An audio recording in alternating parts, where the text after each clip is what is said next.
चंडीगढ़ की शापित कोठी की कहानी। हरियाणा के मंत्रियों के करियर को लग जाता है ग्रहण। क्या है इस कोठी के पीछे का श्राप?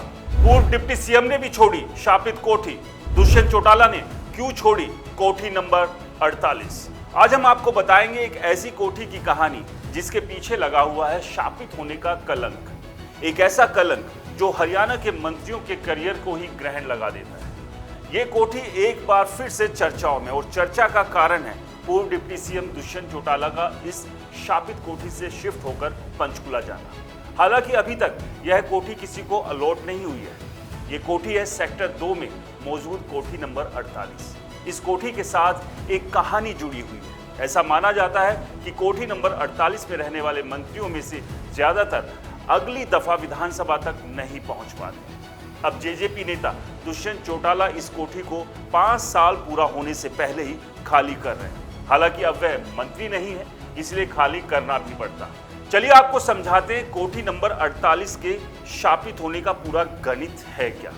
चंडीगढ़ में कोठी नंबर 48 सेक्टर 2 में है। यहाँ हरियाणा कोटे की दूसरी कोठियां भी मौजूद हैं जिनमें मंत्री रहते हैं। इस कोठी में इनेलो सरकार में चौधरी धीरपाल सिंह रहे थे।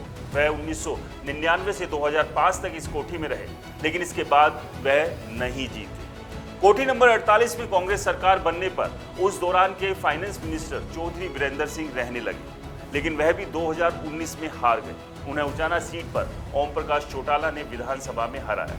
कांग्रेस के दूसरे कार्यकाल यानी कि 2009 में यह कोठी मंत्री रणदीप सुरजेवाला को अलॉट हुई।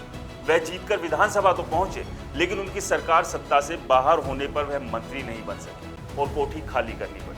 बीजेपी सरकार बनने पर 2014 में यह कोठी तब के वित्त मंत्री कैप्टन अभिमन्यु को मिली, लेकिन कैप्टन अभिमन्यु भी 2019 में चुनाव हार गए। गठबंधन सरकार बनने पर यह कोठी 2019 में तब के डिप्टी सीएम दुष्यंत चौटाला को मिली, लेकिन अब लोकसभा चुनाव में पार्टी का प्रदर्शन ठीक नहीं रहा। गठबंधन टूटने से सरकार से बाहर हो गए।